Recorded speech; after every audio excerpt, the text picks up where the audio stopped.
Hi, my name is Kathy Yanni. I'm the trustee of the Fire Victim Trust.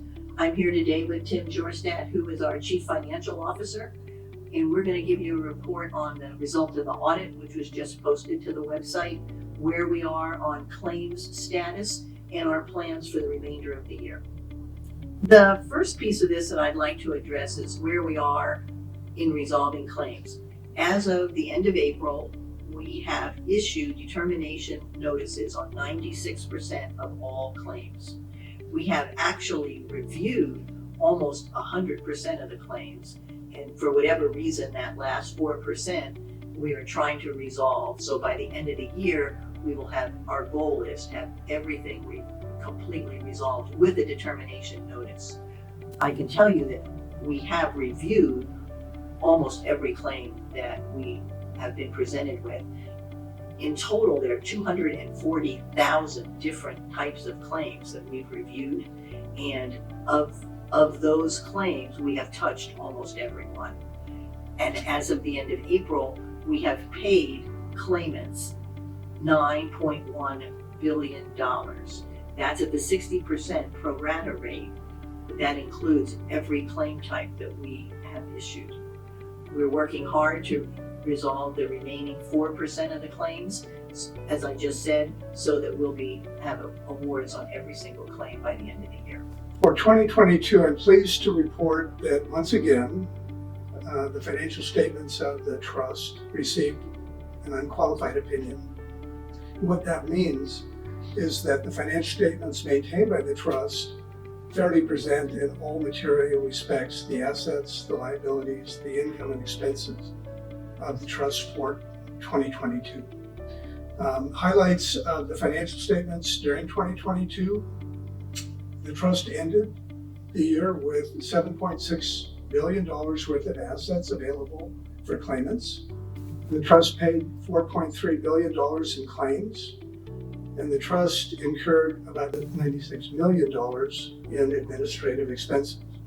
And speaking of administrative expenses, inception to date, 30-month period ending December 31st, 2022, the trust has incurred $228 million worth of administrative expenses.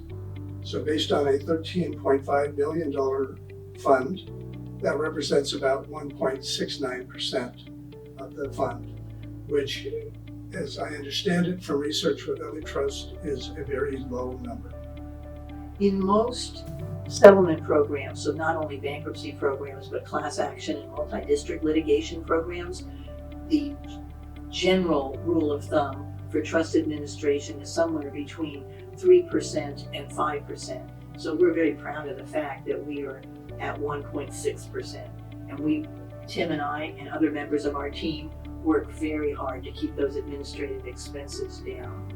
The next topic Tim and I would like to address is the stock, history of the stock and where we are today on the stock sales. So Tim is going to talk about what we got the stock at, how we've sold the stock, and then what we're looking forward in the future. Tim? Kathy, thank you. It helps to start with what the trust received in July of 2020. And we received 477 million shares of PG&E stock. At that time, that stock was trading at $9.3 a share. So total assets funded into the trust from PG&E was just over $11 billion. So during 2022, we made 5 separate stock sales, and we netted $3.1 billion.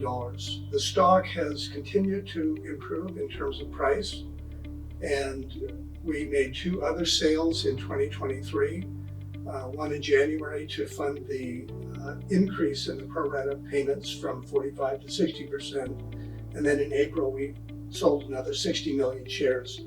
And so 2023 we netted about $1.9 billion in funding from the sales of the PG&E stock. We currently hold about 127 million shares of PG&E stock, and I'm really pleased to say that the price of the stock is holding up. It's $17.20 today.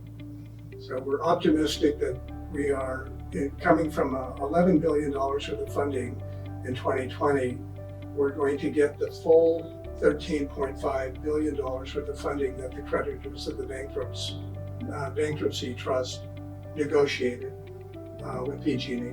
Our plan for the rest of the year is to liquidate the remaining 127 million shares of stock. That's our goal.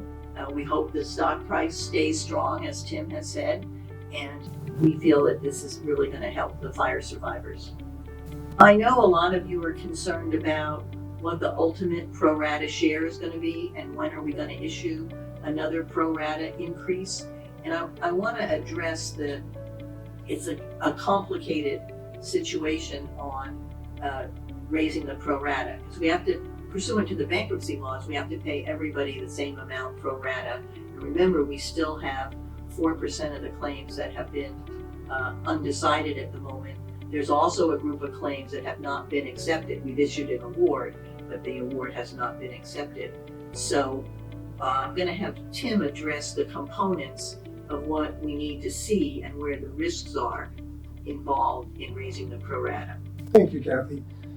I see three risks right now that the trust faces in preserving an equal payment to everybody. And the first and largest is really the price of the PG&E stock. We have 127 million shares worth of stock that we have yet to sell. The other two risk areas are, we have two very large opt-out claims which have the right to go back to bankruptcy court and litigate their claims. Those two claims are set for mediation this month and next month. And the other major risk to the trust is what I refer to as the overhang claims. The claims that have been awarded but not yet accepted. And we are working diligently to resolve those claims, but those claims may increase. And so, in fairness to the people that have not been paid, I'm recommending that the trust leave the pro rata for the time being at 60%. In closing, I'd like to review a little bit about since I've become trustee. I became trustee in July of 2022.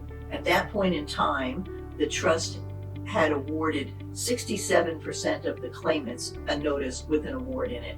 I promised you when I took over we would get to 90%, which we did. And in fact, at the end of the year, we were at 92%, and now we're at 96%. It is my goal to get everyone a noticed award by the end of 2023. My team is working very hard on that, and we intend to meet that goal.